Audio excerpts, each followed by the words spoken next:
Hola, I knew we will eventually meet here at the surrendering of the soul phase. Even though this is a very intimate process and also very different for everyone, I know that we'll have something in common. We all feel extremely lonely when we go through it.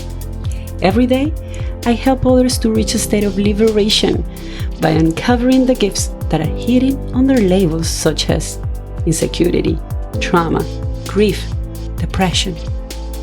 But before being able to guide others to move from their post-traumatic stress disorder to a stage of post-traumatic growth, I had to learn how to transcend my own traumas due to verbal, emotional, and sexual abuse. This is a space where myself, Jan Mendizábal, and others will share with you the gift of surrendering to the soul. And no need to buckle up because this trip is being guided by the spirit in La Catch.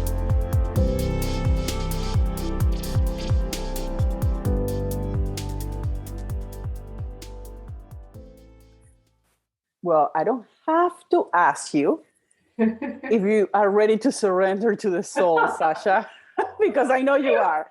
I was born to surrender to the soul. Yes. Except I didn't know it. I didn't know it until very recently. I've been fighting against it for most of my life.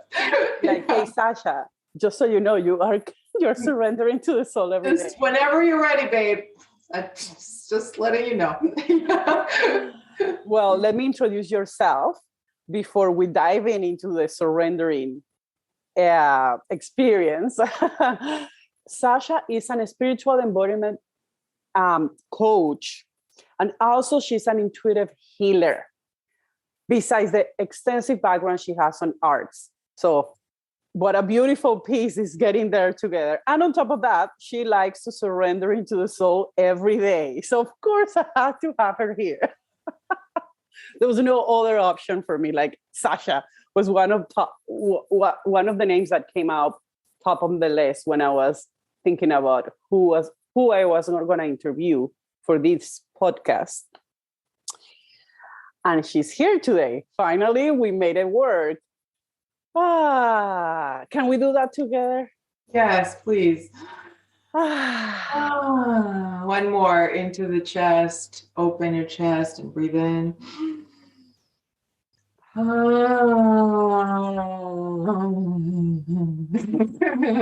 One more, Jen. Into the womb. Good. One more.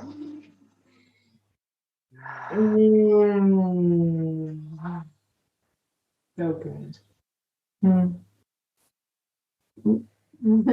Embodiment. Should we start from embodiment? And I didn't mention that you are you have a passion for sacred sexuality. Yeah. I'm just reading my notes just because my accent. It's like, let me sure I just take my time to say it. Sacred sexuality. And you mention it especially in your last episode in your podcast, that everything starts with embodiment. And that really clicks on me right now because I'm going through that process.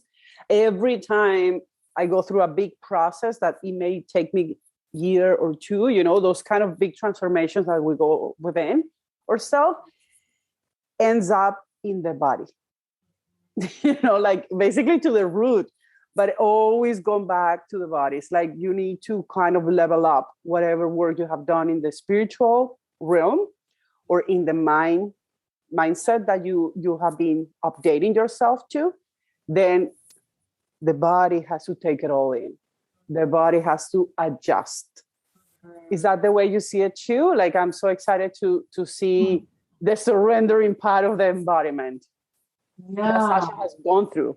I'm going through it. I don't think I'll ever be done, which is why this work is so beautiful, because the reason I'm so attracted to saying, my work is rooted, I'm attracted to actually saying it, right?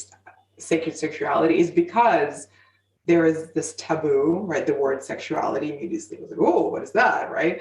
And then sacred. It's the two things don't go together. And then in your soul, that they must go together. Like they are as if they're born together. We separate them. We separate sacredness and divinity and spirituality, right? And embodiment from owning, like really holding it, right? Feeling it, smelling it, tasting it through our bodies. So we say in our kind of like in our mind, we say to ourselves, there is a separation between, what I believe myself to be in this body and the truth of me, right? So there are two things and they're not separate. They're not separate. So sacred sexuality is the union of spirit and matter of, again, we can talk about the divine feminine and the divine masculine, right? Of God and human, of nature and technology. That's what sacred sexuality is about. It's about the embodiment of the fullness of life. And so life can't happen, right, without sex. Let's just start there. This basic, like, let's just go to the basics. We are here because two human beings decided to connect physically, emotionally, maybe spiritually, right, if we're lucky, and create the spark of life right through us. Even though they may have not thought that they were connecting all those levels, the spark of life came through that union. And so that's how we create in the world, regardless of what we do. That's why we are so attracted to sexuality. It's not just because it feels good, right? It's because it feels good to the soul and the body. And because in expressing ourselves through our bodies, through our minds, through our voices, through our, again, surrendering to the truth of our hearts, we get to create new life, like new life that can only exist because we are alive. So, if you have a son, right? So your son is this incredible creation that was only possible because of you, right? And because of the way that you are in this world and because of this universe. So you co-created it, yes, with his father, but also with the forces of the universe and his soul and whatever you believe you can believe, but his soul chose to come through in that way, right? So you, in every single space of your life, you get to witness how powerful you are as a soul in the body, just merely observing your son, right? And then you can look at what you write and what you podcast, right? Anything you do has the same life force going through it. So it's us birthing ourselves. And to birth ourselves, sacred sexuality needs to be explored. You don't have to call it that. We can call it divine union, right? We can call it, again, surrender to the soul and the body. But the reason embodiment is the foundation, and it's actually, I love how you said you come back to the body, right? I feel like that's one of the reasons we struggle so much, is because we don't start with the body. So we feel like we need to upgrade our mindset, right? And open up to the heights of spirituality. And then we discover, holy crap, we need to have our body actually adjust to what we're doing and actually tap into what's true. If we start there, we can immediately create the system that's needed to metabolize the spiritual awakening that we're experiencing, the mindset upgrades that we are going after, right? So we are literally saying, how about we start with the system that creates life, and we go within, and we not control, right? We don't try to control our bodies, but we tap into the wisdom that's there so that we can learn, we can actually learn the alphabet and the notes and the colors and the scents and the unique energetic signature that we have been imprinted with, and then activate it through our DNA, through our organs, through our voice, through our skin, through our eyes, so that we can then, from that new upgraded system, our nervous system rewired, right? We're literally rewiring it every single day by doing the embodiment work. From that place, we can then, yes, upgrade our mindset. We can create new beliefs, right? And we can absolutely create a way to feel more spiritually attuned, right, to our purpose, to the way that we're expressing ourselves, feeling that connection to the divine. But it's not afterwards, right? It always begins in the body. It's just that it takes us sometimes years of spinning around to come back to, I've been doing all of the things. I've read all the books. I've taken all the courses. I was thinking about it this morning. It wasn't in the courses. It wasn't with the teachers. It wasn't, through some kind of modality that I surrendered to the soul. It was through the practice, the daily experience through my body of what the truth of the moment was calling life to do through my body. And it's so simple because there's absolutely nothing complicated about the truth. It's very simple. Any idiot can complicate things, right? But it takes a genius to simplify things. That's what Einstein says. Like, it takes a genius to just say the simple thing, because the simple thing takes away all of the things that we think we need. You don't need anything but a desire, right? To feel the truth of your heart, to be aligned to your purpose, to be embodied in who you really are, surrendering to the soul. That's what it is. And using your body as not only an instrument of that, but also as an ally and as a co-creative force. It's like, it's not a cage, right? It's not a shell, which is what we usually do. We call it a shell, we call it a cage, we call it it's holding something. What if it is that? Like, it is that. It's a breathe, like, it's, the tarantula has little hairs to feel. Yeah. That is our body. We feel the universe through our bodies. We cannot bypass the body. Some people, again, are limited, right, in their body expression, but they will still feel it. They will still use it. This morning, I have to mention this. I saw a comment under it was like an embodied dance free flow video. I'm sure you know Julianne Hough. She has a program called Kinergy, which is all about that. So this is what I'm about, like just allowing your body to manifest itself, right? And heal itself and express itself. Somebody commented, I'm a paraplegic. And this person cannot dance, right, necessarily, but they're writing this type of movement saved my life. So they're not necessarily dancing, but they're dancing through the inner body. Right? They're connected to the breath. They're feeling the flow of life through the teacher, and they can move the subtle body, whether it's the eyes, right? Whatever it is, and they feel it. So it's not dependent on how athletic you are, or how, a yogi you are, or whether or not, you love to move your body. It's not that. It's about knowing that you have every tool you need within you to heal yourself, to heal the world, and to do what you're here to do. You don't need anything else, but you can't separate wisdom, right? Like wisdom here from like mind wisdom, if some people are listening to us, mind wisdom or knowledge, right? Or again, teachings that you are absorbing into your mind. You can't separate that from the way that you are embodying them, because your body will take the shape of what it is that you believe.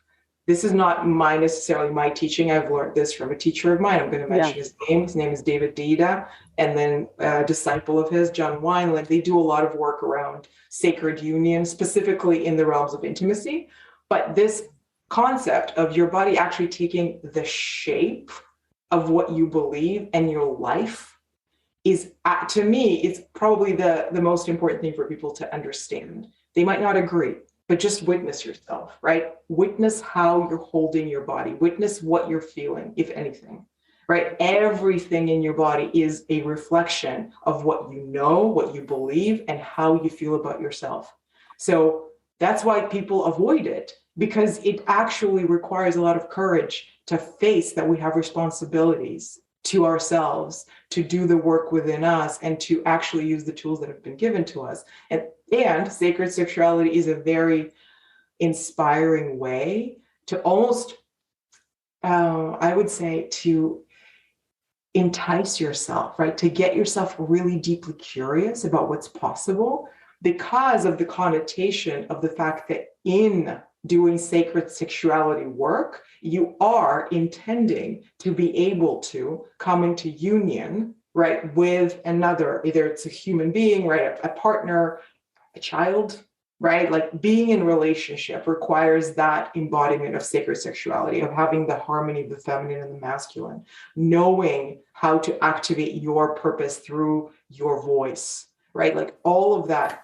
And so people like myself are a lot more interested in the work, the spiritual work, when it comes into the realm of sacred sexuality, because as human beings, we're wired to say that's exciting. Whereas me saying, I'm going to talk about the spiritual ascension of, your next generation is just like, well, it's kind of, I'm not really, I just want to feel good, I just want to feel good about myself.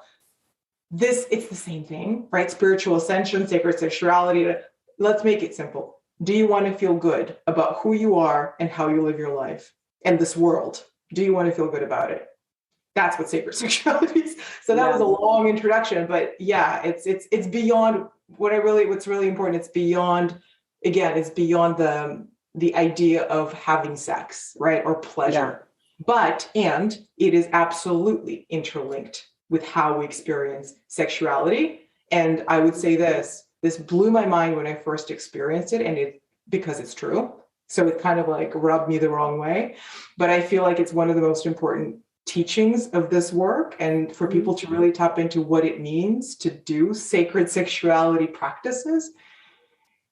Your relationship to the divine in the world, right? To the universe, God, miracles, whatever you want to call the divine, the higher self, your relationship to that is directly proportional. Like it is very, very reflective of your relationship to your own sexuality.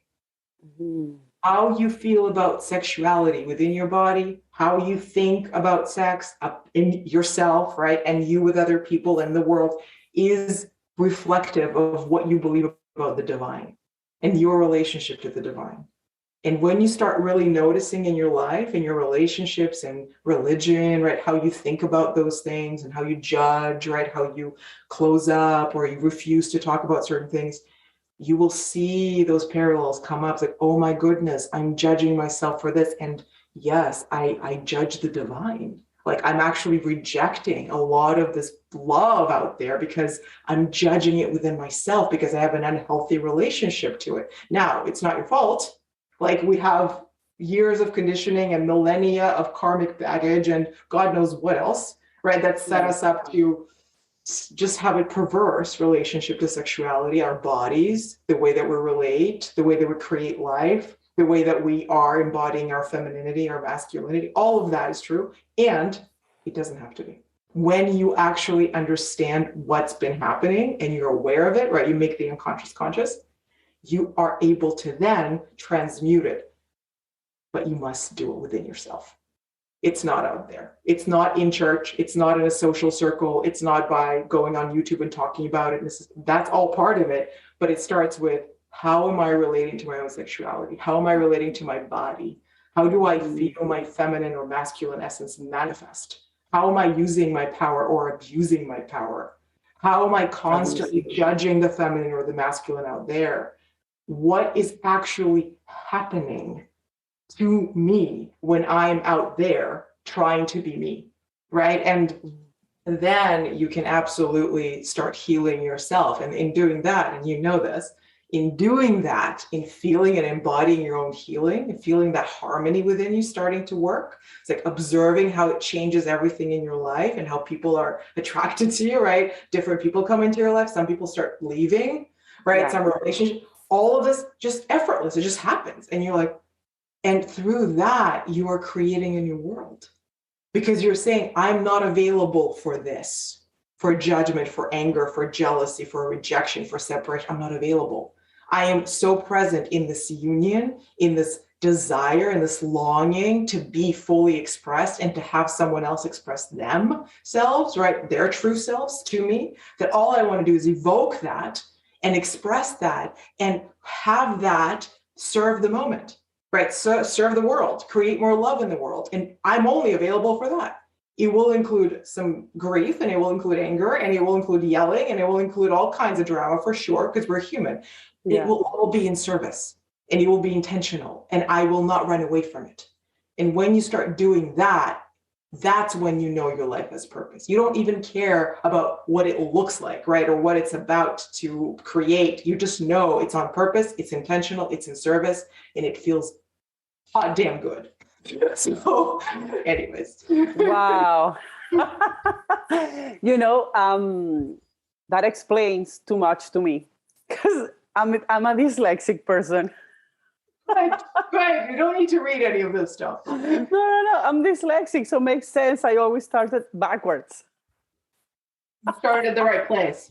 No, backwards. Like I started from the mind, and then I spent most of the time like on my 20s on the mind, and then I dropped in my early 30s to the heart, and now I'm finally like seeing how the bubble, or like how the circle or the cycle always takes me to the body. But I'm just realizing it in 20, like in the last year or so, that I always is like, it's a pattern. It's like every time I somehow force me to update my body too, you know, to upgrade it to whatever frequency I'm working on it. And I'm doing it backwards. You're saying I'm just doing it at the end, and I should do it at the beginning. It's a lot less clear, right, to our minds, which is the point, right? It's surrendering to the soul. It means trust. It means trusting that you are life. So life can't do anything wrong if you let it go through you. It will guide you, but you need to surrender, and you need to actually know how to work with it, right? And this is why such practices as ecstatic dance, Tai Chi, you know, like all of these ancient wisdom modalities and divination practices and spiritual teachings, there is a very, very like good reason, right, as to why they were created and what people practice, is because they allow you, not all, but most that are still here after millennium, they are set up to help you tap into the life force within your body and work with it in union, so that you're not separate, and so that you can actually, like you just said, instead of going backwards, you start there, and then you involve your beautiful mind, and you let your mind create a strategy, right? Make certain, I want to call goals, right? But yeah, create certain goals that you as a human being can go and kind of create your life around while being flexible, right? Not attaching yourself to them, because you're still surrendered to the truth of the moment. So if tomorrow you wake up and you say, the truth of my heart is these goals don't feel good anymore, and I know that this is what I'm going to trust. I'm going to trust life to move through my body in this way. And you will not, in any situation ever, I believe that you will never regret anything you do from that place of what is the truth of my heart, ever. Like, think about it, all the things that we kind of say, I wish I didn't do that. It didn't come from, oh, this feels true. It came from, I'm really scared and I don't know what to do, and I'm just going to do this thing, or tell me what to do. Okay, I'm going to do this, right? Or somebody said I should do this and I'm not sure, but I'm going to like just draw a few cards, and whatever card tells me. Like, nothing wrong, again, with drawing cards or divination, after tapping into the truth of your heart. And then that's what actually tarot cards are for, right? It's, well, how do they work? They work because when you are coherent in your heart field, and your quantum field is so strong, and you're intentional, and you ask a question, the photons start working, and you're drawn to a certain card because it will have that guidance that your soul is asking for. So if you're out of coherence and you're looking for someone to save you, right, or you're going through the motions, you'll get an answer always, but you won't perceive the truth of it. Your mind won't pick up what you need to hear. And most importantly, you will feel like a victim because something else told you, right? Whereas the whole point is, it's always you. It's always the one, right? There's no one else. There's no one else. No one else. So, it's just fun. It's all in your mind. After all, it's all a projection of your mind. It just needs an experience of itself.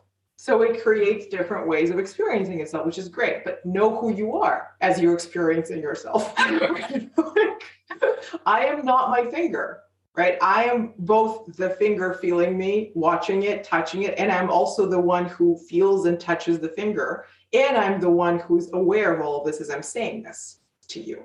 And I'm the one thinking, what a silly example, Sasha. Couldn't have used something else? Like, all of that is me. All of that is me. Like, there's no way I could understand it, right? Yeah. But I feel it. I can feel the truth of it in my body. So that's where it starts. And then the words that come don't really even matter that much. Wow. Wow. We're like, this is going to be a That's great Sasha. interview. Let me ask you some questions. She's just an injection of beautiful vocabulary for the soul. I always say that. It's just I like, love you for that. give it all, give it to me, baby. I love it. It's embodiment. Like you're saying, it's so simple. Like we start with like the right eating. Let's just go to the eating. Like, come on. Like I have been dealing with eating disorders for a long time without me knowing. Basically, since I was born, I had some issues, so etc. But it's just like I was reading the other day, like in your, I don't know, Facebook, Instagram, that is like, every time someone is taking care of yourself, then it seems like you are doing a diet, like special diet. You know what I mean? When it's all like we eat so bad. Now it's normalized that we eat junk, that now every time we want to take care of ourselves, then you are the rare one. You are the exception. And our body is always telling us what to eat, but we are not creating that space to listen to it, right? Same happens, I don't know, with whatever you're saying about dancing, about connecting, about sometimes it happens to me. I always mention it that I just want to lay down and I always judge it. It's like, but why? I'm not tired. Just fucking lay down. Who cares? Why do you have to wait till you're so tired? Doesn't matter. Like sometimes I just feel like I just want to be talking with someone or going for a walk, right? And it's always a judgment behind me. Like I have been dropping it lately, but it's the embodiment. Give it to the body what it needs, regardless what it makes sense or not to the mind, or to the environment or the community, or, because at the end of the day, it's just you. The other one doesn't exist anyways. Exactly. And no one cares, right? Not to say that, of course, our parents care about us. Again, we're lucky, right? Not everyone has that experience, but let's say our parents care about us, our friends care, of course, but no one really cares about what it is that your heart needs, because they don't know, first of all. Yeah. And second of all, they cannot care as much about what you need as you can. So nobody really cares about you. And I'm not saying this to like, oh, no, nobody cares, but truly, right? I can give you all of the advice and you can hire me to help you. But if you don't care, if you're not committed, if you're not devoted, if you're not really, this is again, sacred sexuality, in divine marriage, right? If that is triggering for some union, right? In divine relationship, there you go. In the divine relationship with who you really are, like honoring the truth of your heart, knowing that you are there to take care of that life force within you, no one will ever be able to help you. No one will ever be able to love you because you are not giving that to yourself. So, again, how we treat ourselves is how we treat the world, right? If you are too busy, too tired, too self-judgmental to eat well or take time to rest, right? Or whatever that is for the truth of you. Again, my way of taking care of myself and eating well will be very different from yours because we're different. Our nervous system is different. Our needs are different. Our expression is different, right? Everything. Yeah. So my needs different than yours, but nobody could ever be expected to be with me and witness the fullness of me, including my needs, right? Including how I'm meeting my needs, and be able to feel good about being with me, right? Feel good about helping me or taking care of me or supporting me, whether it is a partner or, again, a coach or a teacher. If we are in relationship with someone or a friend, right? They cannot really be present with you if you're not present with yourself. And it starts with being present with your needs. Again, the truth of your heart, and it starts with embodiment. Yeah. How is it feeling in your body? And so interesting, Jen, like whenever I first meet people, or even like usually the beginning of a coaching session, the first question I usually ask is, How do you feel? Right? And it's just fascinating because that question is almost jarring to people. Yeah. They don't know what to say because It's unexpected. shocking. It's unexpected, one. Number two, it's unexpected because they know I mean it, because it's my job, right, to ask questions that I want them to answer. It's not just a courtesy, right? Oh, how are you feeling? Yeah, I'm good too, right? Like, it's not that. It's, I really want to know. And to be asked that question, knowing that you must find the truth of your heart in answer to it, two things happen. Number one, it's a little shocking because, oh my God, how is it that I've never really been asked, right? I've not been given space. And number two, they don't know how they feel. And that is scary because everything you plan, you need in that moment. It's like, I came to get this result, or I came for this goal, or I want this, right? And then it comes down to, again, embodiment. How do you feel? Before you tell me what you want or what you think you should do or what the plan is or what didn't work, how do you feel in this moment?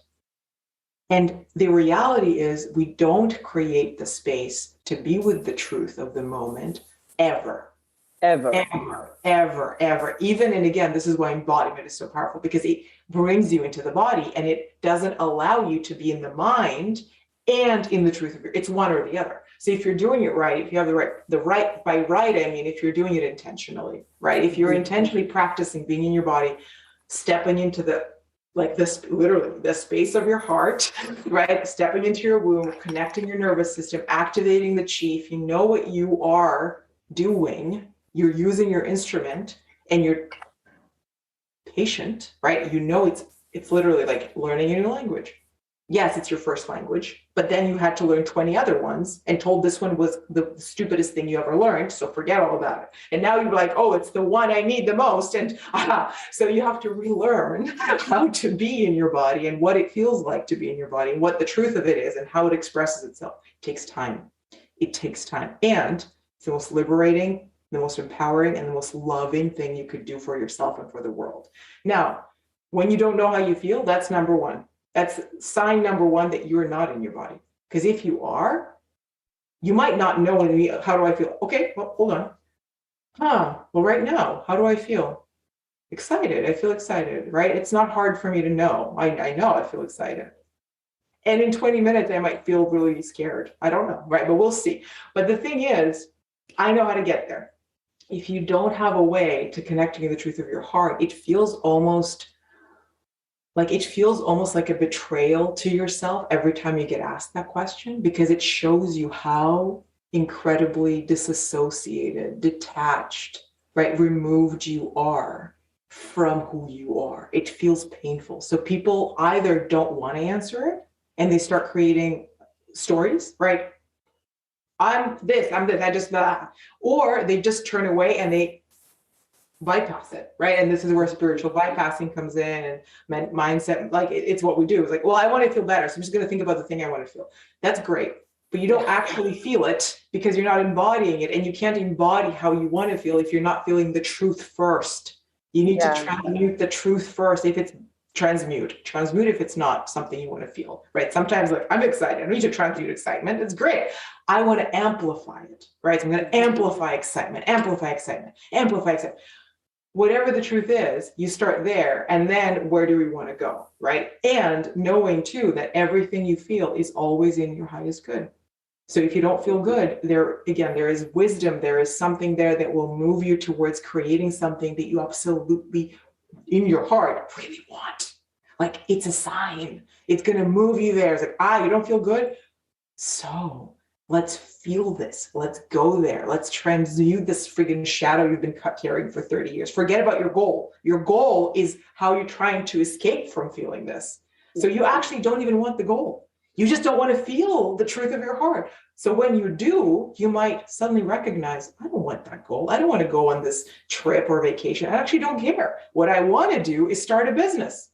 But I can't do that because if I do that, I'll have to tap into the truth of who I am. And I don't know, and I can't feel it. I don't want to feel it. I'm going to go on the trip. Like, so that's what the easy escape. Always the easy escape. Yes, trip sounds great. And that's what people come back, and I'm generalizing, of course not everyone, right? But that's distraction. I'm going to buy something. I'm going to go on a trip. I'm going to go on a date. I'm going to have sex. I'm going to eat, right? I'm going to binge on Netflix.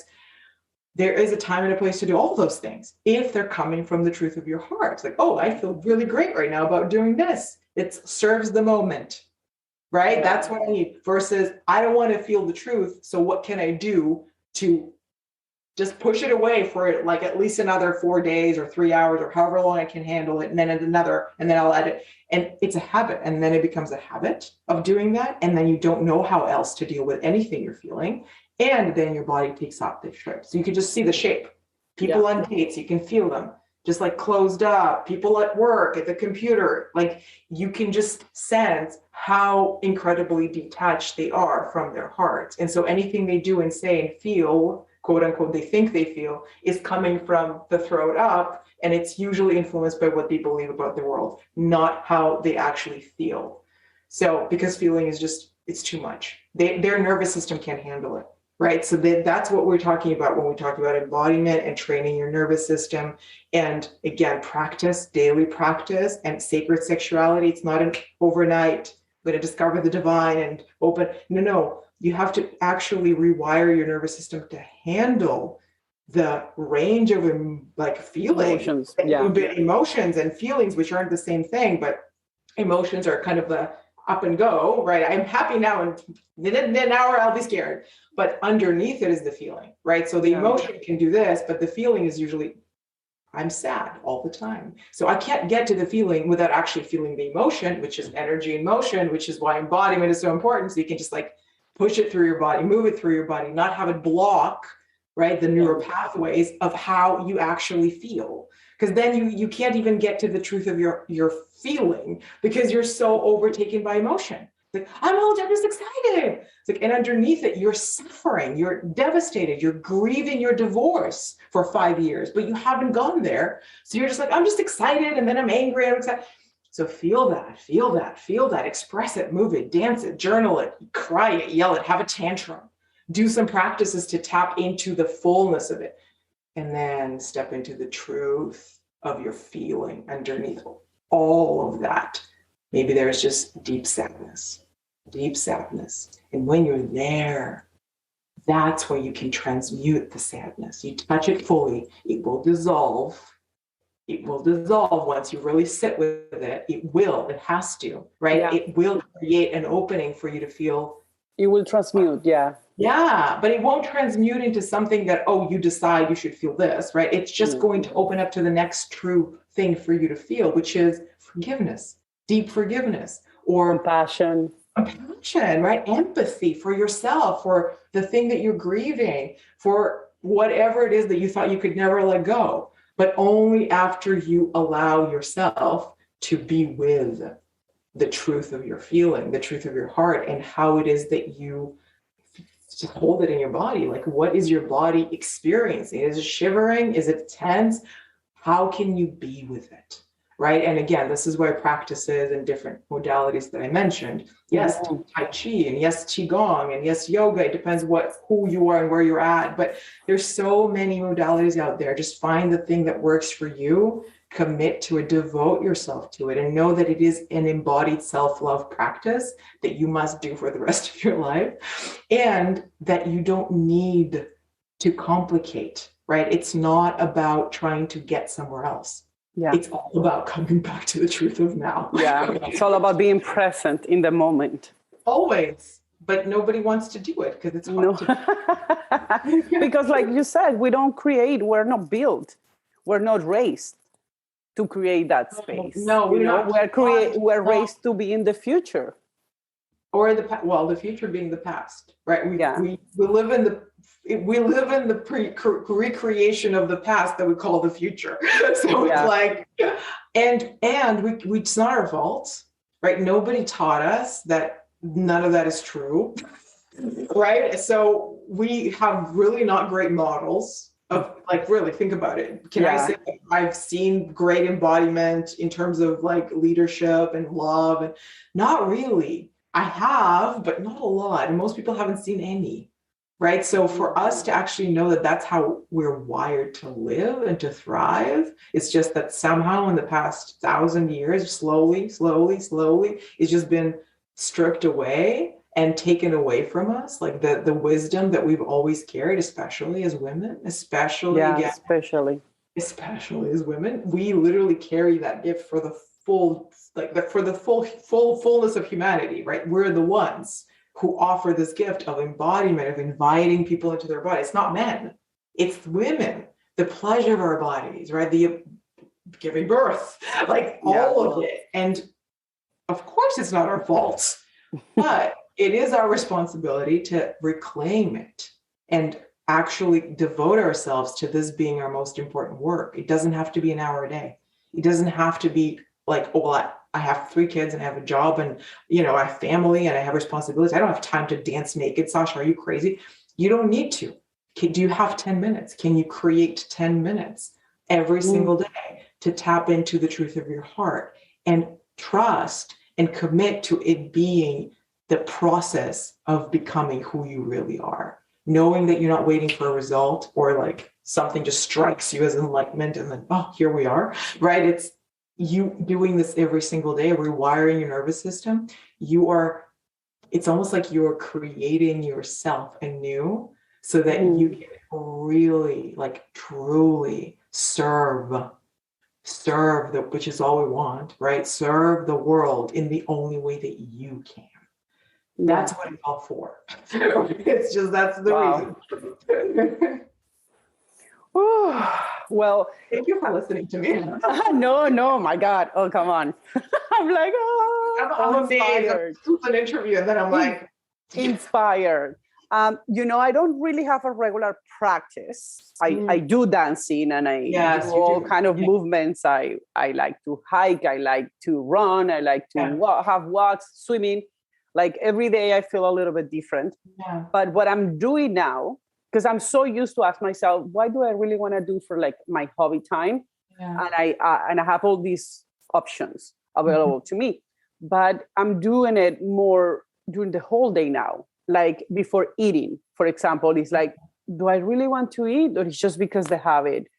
No. And then I picture myself maybe watching a movie. It's like, oh, I just want to relax instead.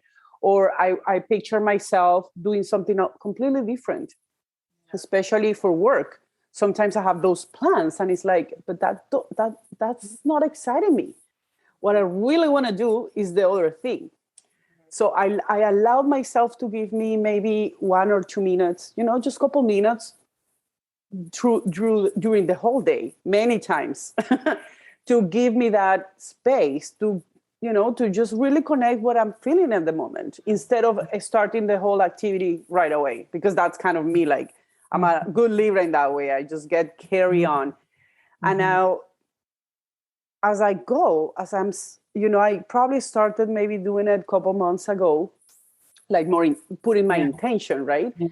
And now it's becoming very natural. I realized in the last week or so that the image comes to me. So I don't have to ask anymore, but an image comes to my head right away, and it's kind of guiding me to tell me, okay, this is what you have to do next. Yeah. I realized that in the last couple of days that it was, time to bed, because the bed came to my head. I didn't have to ask to myself. Yeah. And it's like, time to eat already. Last night, for example, I was craving fish tacos and I couldn't get anything to cook it. And I was like, no, I'm just going to order it right away. And it was exactly like it popped out on the app. Yeah. It was just meant to be. It was so easy because it just came to me right away. I'm coming in the last couple of days and I'm like, this is different. I'm not even asking. I'm not even giving me the time. Yeah. The space is just coming. It's just flowing. It's just flowing. It's becoming who I am now. Yes. Well, I will have to keep it. It has to. I will have to sustain it. Of course, I will have to give it the space. But I'm realizing the magic. I'm realizing that it's paying for. All this time that I have been giving myself some ease. Yeah. Ease.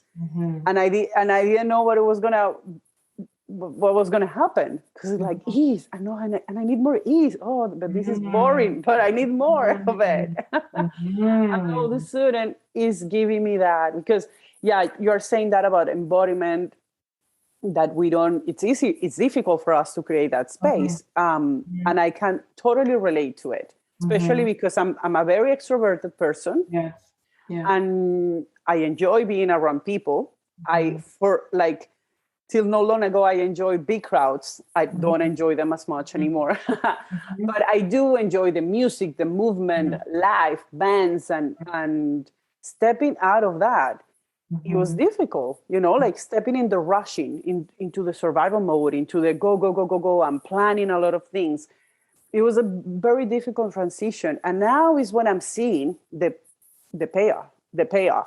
Now is when I'm seeing, oh, wow, now it's really, there's no going back. No. There's no going back, especially after those last couple of days that I'm telling you that I just keep seeing things. Just like, oh, this is nice.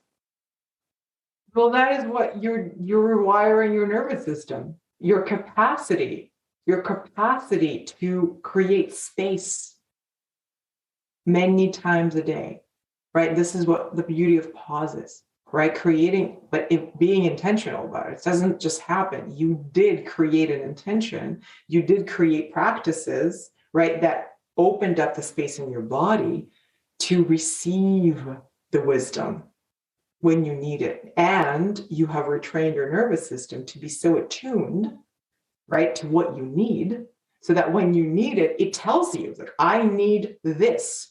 And then it creates an opening for you to receive a message. And because you have been practicing this, it is not something that you need to plan to do. Like in 3 p.m., I'm going to step into the receiving the message, right? You literally, life will create an opportunity for you, such as you're hungry, right? Or something, and you are aware of it, and you're tapped in, and like an animal, right? Like that's an animal. You want, watch an animal. They know when they need to eat. They know where to go to get the food. They know how. They know when to stop. They know the way they need to eat, right? The way that they need to, again, share the food that they're getting. Everything. And at the same time, they can feel, right, that the field of energy around them. If there is danger, if there's a predator, if there is this, they're always listening. So what you're doing is, like we said, the spider, you're always attuned to the truth of the moment, of which you are a part. So I'm starting to. Well, I mean, it feels like you're embodying it, and it's good that you're like, I'm still starting, which means that you're aware that you can't just drop the ball and be like, I got this, right? You need to still intentionally, right, create sort of. It's like you're creating a vision for, this is how I want to be. This is how I want to live. So every time you do it, again, you said something really beautiful. Like, it's not, is it a habit or is it the truth, right? We are either embodying our habits or we're embodying life moving through us, one or the other. There is no in between. It's either life moving through you, and you can see the difference when you meet someone. Is it life moving through them, or is it their habits that they're carrying in their bodies, right? And one will feel constricted. You will literally feel it. And one will make you feel like you need to just breathe and get free. And, oh, I want to be part of this. I don't know what they are, who they are, but literally, I do that a lot. Yeah. And kids, and kids feel it. Animals feel it really, like immediately. They will feel it from someone, right? So you right now are pretty much kind of like in that beautiful place where you're like, I created the opportunity for me to embody this because I have been retraining my nervous system.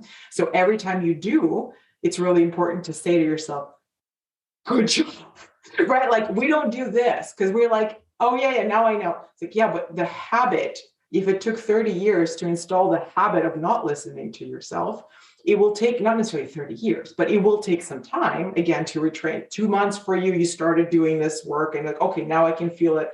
My intuitive self is dropping in desires, needs, answers to them, right? I just know. So every time you do, like yesterday with the fish tacos, you're like, I rock. Like, I know what I need. Just recognizing in yourself, this is the truth. I know. I feel really good about this. Versus, okay, great, right? Because in that moment, your mind here's, we want more of this, right? This is your masculine. Your masculine wants to please. He wants to do well. He wants to perform, right? So when you're like, this was great, good job, your masculine is like, oh, let me create more structure so that we can do more of this. You might not know how it's going to happen, but you're going to be feeling the desire to then, like you said, if I'm flowing, you'll flow, but you'll also want to create more structure. Maybe it will be actually not planning, right? Like, well, I'm going to do this today. I'm going to eat this today, but feeling like, okay, I'm going to put in my calendar 15 minutes of meditating on what I want to eat. And that's you creating structure to honor tapping into your body's desire. Now, this is a silly example, but for some people, this is transformative, right? Because in those 15 minutes, they will discover that they really want and need something that they didn't even think ever they would want or need. And that's something that will actually help them heal perhaps a condition that they've been living. We don't know, right? Yeah. But the thing is, if you don't intentionally say, this is what I want more of, your mind will revert back to the habits when things get tough, when you get busy, right? Or when you will be triggered by something. Like, oh, somebody invites you to something or offers you something. Oh, this feels good. This feels easy. I know this, right? Let's just like do this. It's like, oh, but I trained myself to say yeah to the intuitive knowing, to the space. I don't know. You tell me, right? Like that. And that becomes the trusting that we were talking before. Yes, the trusting. But it kind trusting, of like trusting will teach you how to trust. Yes. Yeah. But you must create structure for it. Right? Like that's not you must. I don't want to say you must, but it's very helpful to, again, involve your masculine because we are, again, it's good to go into the extreme of like, I'm just going to flow, I'm going to let, and when you come back into, kind of like, okay, now I have retrained my nervous system to feel my needs, feel my desires. I'm like, oh my God. Now let me invite my masculine to create structure around all of that so I can feel safe to be out there in the world, regardless of where I am. I know how to tap into the truth of my heart. I know how to express it in a way that the world can handle, right? And I know how to evoke, right, more of what I want without feeling demanding or feeling like, right, I'm telling people what to do.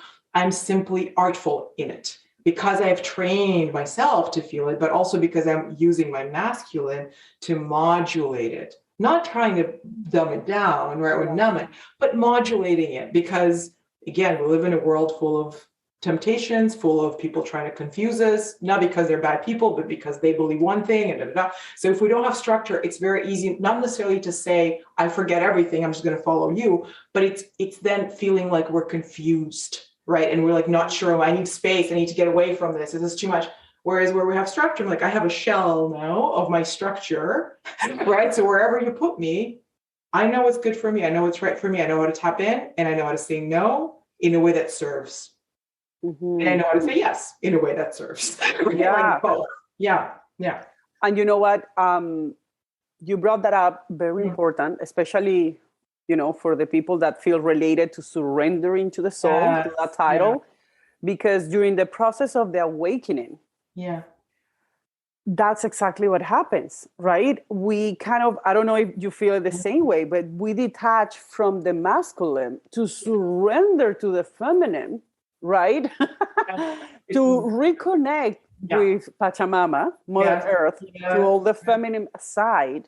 Yeah. And then there's that doubt if we ever are going to come back, to create, to be able to organize, to project ourselves in the future, to reintegrate into society, right? Because that's that process of disconnection, so you can reconnect with the truth of yourself, right? But you gotta have to disconnect yourself first, and that's scary. And that process, you don't know how long it's gonna last, right? And it always comes back somehow. So it's beautiful you brought that out about the masculine, that the masculine wants to please you. It's beautiful. So there's a time, I don't know if you wanna complement that with me, but for whoever is listening to this, it's like, don't worry, trust that there will be a time when your masculine takes over again, or will join the process and will help you, will guide you to recreate, to please yourself again. Yes. So I will absolutely speak to that. So I wouldn't say take over. Yeah. Right. Okay. We don't want it to take over. We want it to work with. Right. So that's the problem, I think, a lot of the time is that we reject, right? Either we reject the feminine or we reject the because we don't have great examples of truly, right? Embodied, divine, sacred, you want to call it whatever you want, but feminine energy and or masculine energy that's clearly in highest service, right? It's not controlling. It's not power of like something else or over you. It's power with, right? It's empowering. Very randomly do we like see that in the world, right? So for us to do this work and to go within and say, okay, I know that I'm disconnected from my feminine. I know. So I need to go in and I need to go, we need to go the extremes first, right? Because we're so disconnected, we will go into the extremes. However, the pendulum, right, swinging, instead of, again, then coming back like, well, how do I be this way in the world, right? Because then you create a flood and a tsunami and a thunder, and that's what the feminine is, right? It's like, that's great. And you might have to go there for a while, like, right? They arrived. Well, yeah. And it's what's happening in the planet, right? It's the rise of the feminine. It will be very angry because it's supposed to be, right? Like it's angry. And beneath the anger is the grief, right? How dare you? How dare you have rejected me, judged me, told me that I'm not powerful. I'm less than, right? Because I'm scary, right? The feminine is scary to this world because it's the complete opposite of what we're seeing. It's life and flow and everyone together and communion and power with and co-creation and birth and death, right? And both of those things all the time, not, oh my God, if something is dying, I did something wrong. It's like, no, it's creating new life, right? So like all of that is the feminine, and it isn't something you can logically explain. You can't contain it. You can't control it really. It's just like life. The feminine is life. And the masculine is that which makes life possible, right? It's that which creates a container for life to dance. So you can't have one and not have the other, right? You can't. And you can't honor one really and not honor the other. If so, then it becomes the wounded feminine, right? The angry feminine, like, screw the masculine, I'll flood, like you said. And then when you do bring the masculine in, it will take over because you don't know how to harmonize them, because you don't respect the masculine. You're like, come in and just help me make this happen, right? And then it takes over. Okay, shut up, feminine. I'm going to go like a tank. And then that's a wounded masculine, right? So, and then you're like, okay, done. You're oppressing me. You're oppressing my flow. Go away, right? And it's like the flow, and it's, oh my God, right? So none of that is serving. It's just a constant conflict, right? It's like you can't marry, again, sacred sexuality. It is the divine union, which means they play the role that they're meant for when the moment calls for it. In a relationship, in the world, in your body, knowing what the moment's calling for. You have both. Some, obviously, people that are more feminine in essence, like you and me, will have more feminine, right? And some, actually, women would have more masculine. It doesn't depend on gender or sexual orientation. However, let's just say we are more feminine identified. You will feel the desire to be more expressive, right? And the more you go into this work, like you said, you will feel a little conflicted as to how do you bring in the masculine, especially if your whole life it's been oppressing your feminine and you're like, no, I'm finally back to the truth of myself. I'm not letting you in, right? It's like, no. So how do you do this?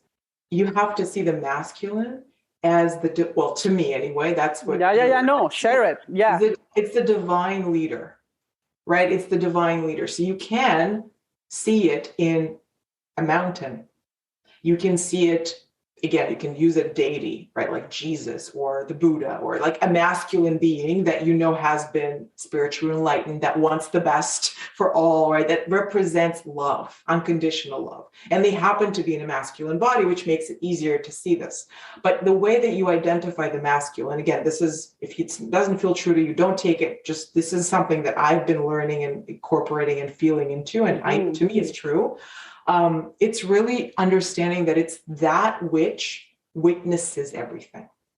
So when we talk about spiritual practice most of the time. We're talking about masculine spiritual practice, observing, witnessing your thoughts, holding space, right, for your own self and just witnessing it.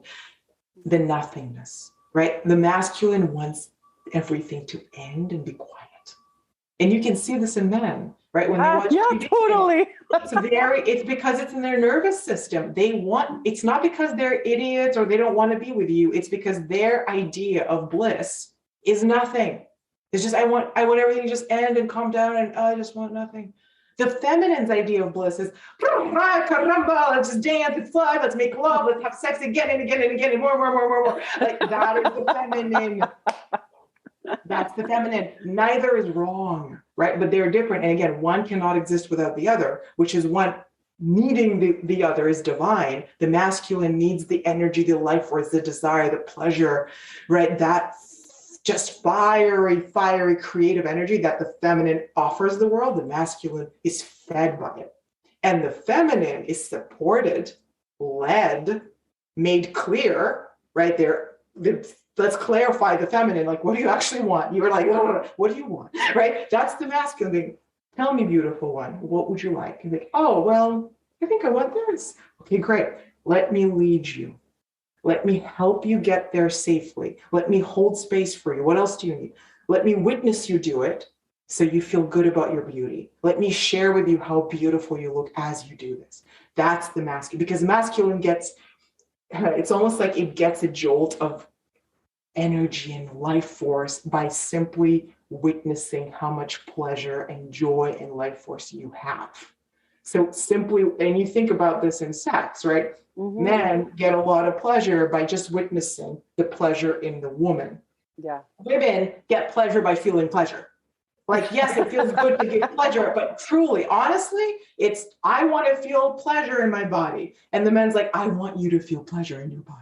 Right? That's what it is. And so if you come back again, bring it back to reality, how do we allow the masculine to come in and support us and not take over, right? Not overpower, but work with? It's knowing what gifts it actually brings. So for example, my feminine is like, today I feel like this. And then I feel like this. And maybe I'll call you and maybe I won't. And maybe I'll return something. I don't know. I feel good about it. Yes, I feel good. Okay. The masculine is like, okay, how do we stay in integrity with what it is we said was important? How do we feel good about all of this at the end of the day? How do we feel about what we're offering to the world? And how can we make it more available? How can we clarify our purpose today? It doesn't mean building an empire, right? Your purpose can be, my purpose is to be a good mom and to love my son. Well, okay, good. So how can we create a container for it today? Are you going to go for a walk with your son? Are you going to text your son? Are you going to draw with your son? Are you going to cook him a meal? That's structure, right? That is a container where you can witness the pleasure, the joy, the life force, the love moving through your body. So understanding how to bring the masculine in revolves around, first of all, your relationship to the masculine, how you view it in general. Reconciling with it is really important. Seeing its gifts, knowing that the role of it, always the divine masculine, right? Again, the father, you can feel it. Again, the mountain, the big tree of life, right? Holding the life itself. It's there to make it possible for life to express itself. And it's there to witness life. And it's there to make sure that life grows in a way that actually offers something to the world, that gifts the world, that just doesn't flood everything, right? It's gifting life force, gifting water, right? So you can think of the river, and then the banks of the river are the masculine. The river is the feminine. So where is the water going? I don't know. But the banks are going to direct it, right? They're going to hold it in so that it doesn't flood and kill all the animals around. So it can be something bountiful and helpful. And also it can actually experience itself as the river. That's what clarifying the feminine is about. Like, what am I? I'm just this thing.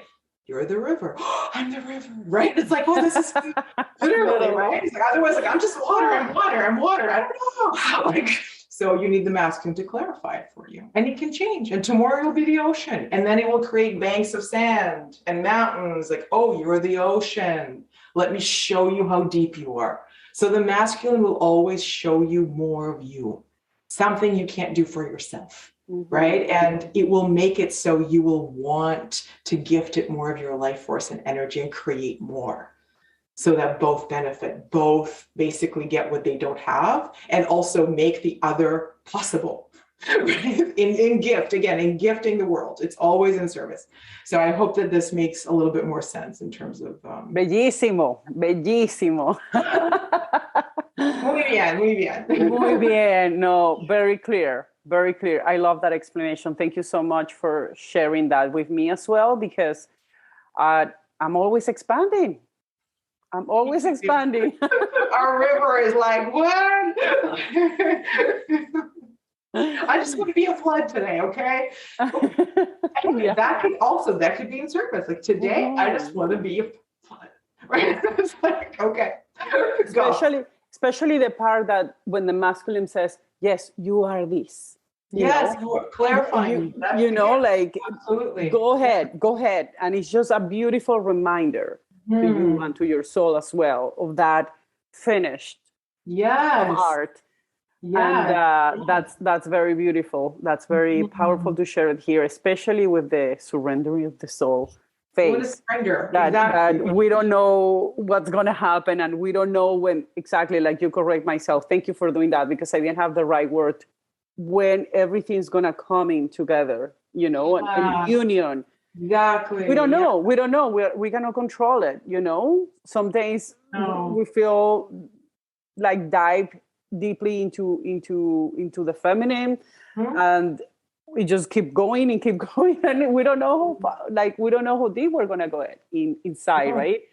And then seeing the masculine. Now that you're saying it, back in the time, I always the masculine, I always felt like it was leading my life, right? And now I have this how can I call like I'm watching over it, like that now is my feminine saying, wait a minute. And it's beautiful how you share with me that analogy, because I can feel it, how when I was welcomed, when I feel like, okay, come in and you're welcome, we can work in union, everything flows even better than when that's that part of me that but don't get me trouble. No, it's not gonna get me trouble. It's not gonna get me in trouble anymore, because we're gonna work together. Thank you so much for that reminder. Oh, thank you for inviting it in. I mean, this is something that, I'm saying all of this, and this is a daily work for me. Yes. I'm walking around like, where's the masculine? How do I invite it? And right. And it's important to know, like I said, it's simple. Like, look at a structure that you can trust. Because that's what the gift is of the masculine. Make it simple. It's what you can trust, what you feel can lead you, what can hold space around you, make you feel safe, and clarify you, right? And take you deeper into your truth. It's that. So it could be literally a mountain you go to, right? And that is your masculine symbol. And you can come to the mountain and just witness it and just ask it, support me. And just feeling the energy that you receive in your body, you will actually feel it. If, like you said, if you don't do the practice, if you don't allow things in, right, like your intuitive self, you won't feel it. So it's every single day. It's like, I need more support. Okay, let me tap into literally the floor. It's like, you are the masculine. Hold me. Can you hold me? And you can feel it. It's just like, I thought you never asked, right? And it's like, and you're like, oh my God, I'm held, right? In that moment, you will feel that energy come in, and you'll know it's not something you could ever lose, and it's never going to leave you, but it is absolutely something you need to retrain yourself to incorporate into your body and into your life. And like you said, invite in union with the feminine, and understand how to modulate both so that you can create the life you want, and you can embody the truth of your heart, right? If you are truly in your essence deeply feminine, you must honor that, right? And not try to, well, I now have to go more into the masculine, even if it's a divine masculine. If it's not something that is natural to you, if you're not someone who is, extremely focused on, like, just in your heart, I don't I personally, for example, I don't care about accomplishments that much. I have learned to care, right? But my heart, I care about how much I can love and love, like truly. I want to love and I want to feel loved. That's the deepest feminine expression can be. Like, that's what the feminine wants. I just want to love. I just want to love. Right. And so if I'm denying that, then any structure I create, right, that doesn't support that will feel oppressive. You see, so it's really important to know, like, well, maybe I'm a woman who's deeply masculine.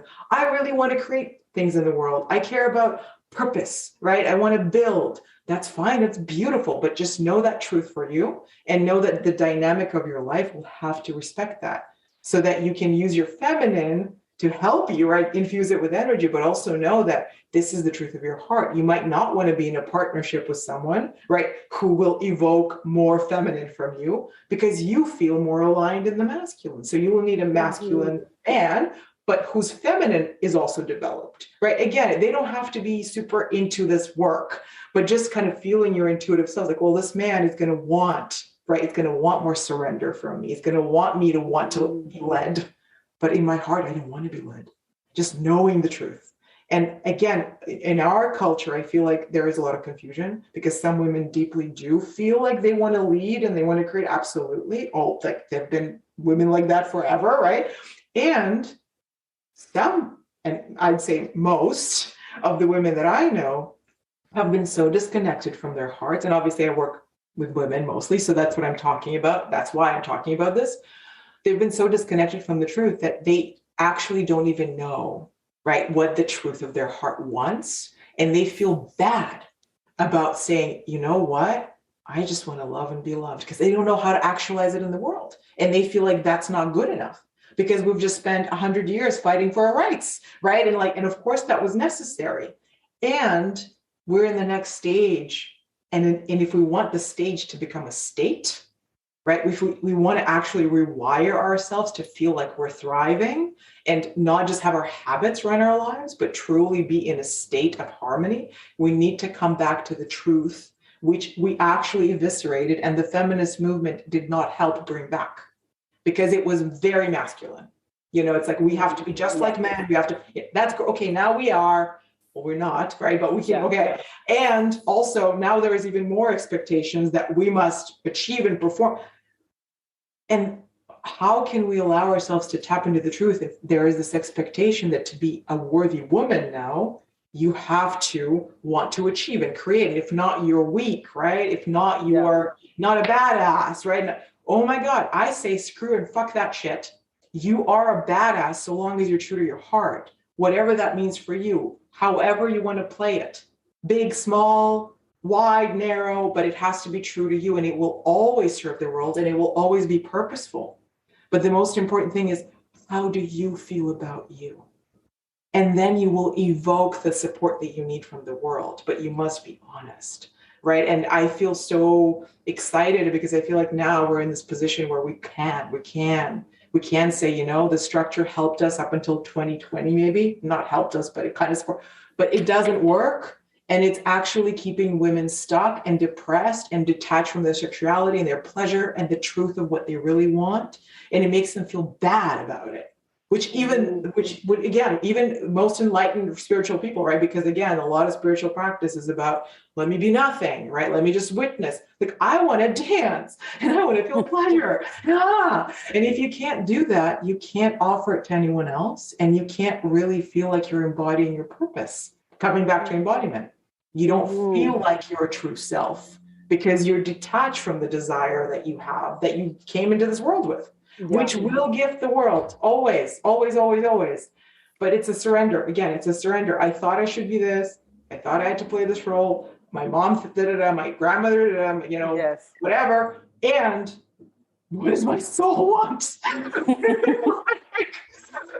How can I say thank you? And I get to be true to my soul. Yes. To release. Yes. And then embrace your path, your own Which path. means burning down the old. It's not easy. Yeah, like there's a reason why we don't want to do it. It doesn't actually feel good, especially to our minds, to our egos, because a lot of the structures that we do create, we talked about this before getting on, like money, right, and success. a lot of it will feel like it's not actually true to who we are. We don't want to keep doing it. We don't want to uphold that type of lifestyle. It's not, it may have been true at one point, you know, or maybe not, but right now it doesn't feel true, which is the most important thing, right? So just knowing that there is a time to really there's only now, but hopefully now is the time to reassess. And there is a time to, again, to learn that this is not working, right? And what is the point of it? Well, to know it's not working. That's what the point is. So now we know what we're going to do about it. So like, are you willing to sacrifice what is not true so that you can feel the truth? But if you've never experienced the truth, of course, saying yes to it feels like a complete insanity because you don't know. You know, at least other people think it's cool. Right? If not you. You're a badass. You know? Like, good. Yeah, you go, girl. And you're like, I don't really, but it's okay. At least people think it's cool. It makes me feel good, right? But this might be like, everyone thinks I'm an idiot and I'm crazy and I'm weak and then I won't like it. And then so this is why this is a masculine, having a container, whether it's a women's group, friends, right? They can actually hold the masculine for you to clarify, if you're a feminine being, if you're a woman, clarify for you, what is it that you do want? What is your deepest need? So that you can fully honor it, witness it, cry about it, right? And then allow it and learn to integrate it. And so having someone to actually hold that for you, I think is essential because we are going to witness and face a lot of resistance, starting with our partners or friends that are really there for it. You know, they're like, oh, I want you to stay where you were, right? And it's going to call their own shit out. So really finding people who are aligned to what your desire to surrender to truth is, having a teacher, a coach, or a program, whatever it is, but just knowing that it is something that we do need because most of our lives revolves around our habits and the people that are hooked into our habits. So kind of creating a foundation where you can be in the truth and have people witness you in it and guide you in it, I think is the most important thing to actually do this work because it is extremely hard. You know this. It is extremely hard. It's the hardest thing you'll ever do. And you have to keep doing it, like we said. It's not like a one weekend or one week. It's endless. I mean, it's everything you've ever wanted. You'll feel like, oh my God, this is what I was born for, but you actually have to do it. You know? So I'm talking about holding space for ourselves, especially in our inner growth practices. I will invite you, everyone, to actually enjoy Sasha's podcast. It's called Being Brave with Sasha, and she just share beautiful and powerful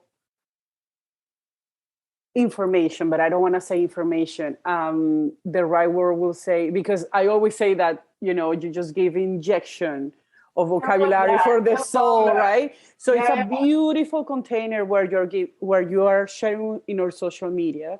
And I have been the witnesses of it every week. You know, I just take a little bit of that shot to myself. So it's a beautiful container you are sharing with the community for all those souls that are in this inner growth, expanding of consciousness trip. Let's call it journey, right? Yeah, sure. Yeah.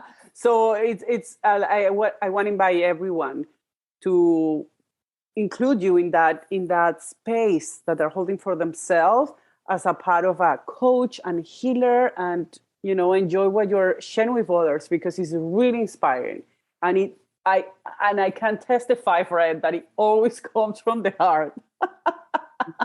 Sasha is surrendering to the soul all the fucking time. I certify it. I love certified by surrendering of the soul podcast. Oh my God. Yes. Woman, you're going to have like an academy in a few years. You'll have like the Surrender to Your Soul Academy. That's what I think we need an academy for these. I didn't want to go to high school. You know, no. I want an academy for learning how to surrender into the soul. Instead of doing it on my own. It's a curriculum, right? And you and I, we joked the other day, and it's not jokes because it's true, but it's kind of like we came out as this metaphor of doing like a medical residency, right? Yes. In your spiritual work, it's like we've been in residency, spiritual residency in different times of our lives, and especially the past few years, just like being like, this is the grind of becoming a spiritual doctor, right? And it's you're doctoring yourself first and foremost, right? And then you're offering whatever it is that you're learning as a practitioner, but it's never going to be over. I'm like, can't we just graduate and like go? No, Doesn't work. So surrendering to the soul, your academy, it's like, you know, it'll have injections of training, but it's a forever thing. Forever. Forever and ever. It's endless. It's endless. Well, thank you so much, my friend, my sister, for sharing this space with me. I know we keep in touch regularly lately, but this means so much to me. You know, being able to share a little bit and hold space for others that I know they go through a lot of loneliness during their trip, during their process. I think it's a little bit of part of my call. And thank you so much for being part of that, for being part of that little container that I call surrendering to the soul. I think it's the best podcast. I mean, I'd say it's the best name, period, but it's definitely the best name for a pod. I feel like so privileged to be on a podcast with this kind of, I don't even want to say name. It's this, it's purpose. Like purpose? The purpose. Well, it's you are embodying it, right? And you are claiming it as yours. So this is something you came in with in your soul, and now you are expressing it in a container. This is actually you marrying the feminine and the masculine. Yeah, literally. When I'm editing and everything is like pushing away the graphic designer that I am, it's like, I don't want to do that anymore. And I'm like, but you know how to do it, so get to work. You're like, I can use all of this stuff I know how to do to serve my soul's work. That's the masculine and the feminine, both and. The spirit usually is the masculine representative as, right? And in most literature anyway, and then the soul is the feminine. That's why the seat of the soul is just below your navel. You can breathe into it and just feel it. That, you know, the kegels where like you're like kind of not teeing, like that kind of sexual organ, but it's lower at the root chakra, but it's a little bit higher. So that's the seat of the soul. And then your spirit, usually we're visualizing kind of coming up from, you know, up top and coming into your heart. And so they meet and the big bang, right, of your life expression through your body. Literally. Yeah, literally. So you're like, I'm surrendering to the soul. Yes, this is it. And also I need to create graphics. This is it.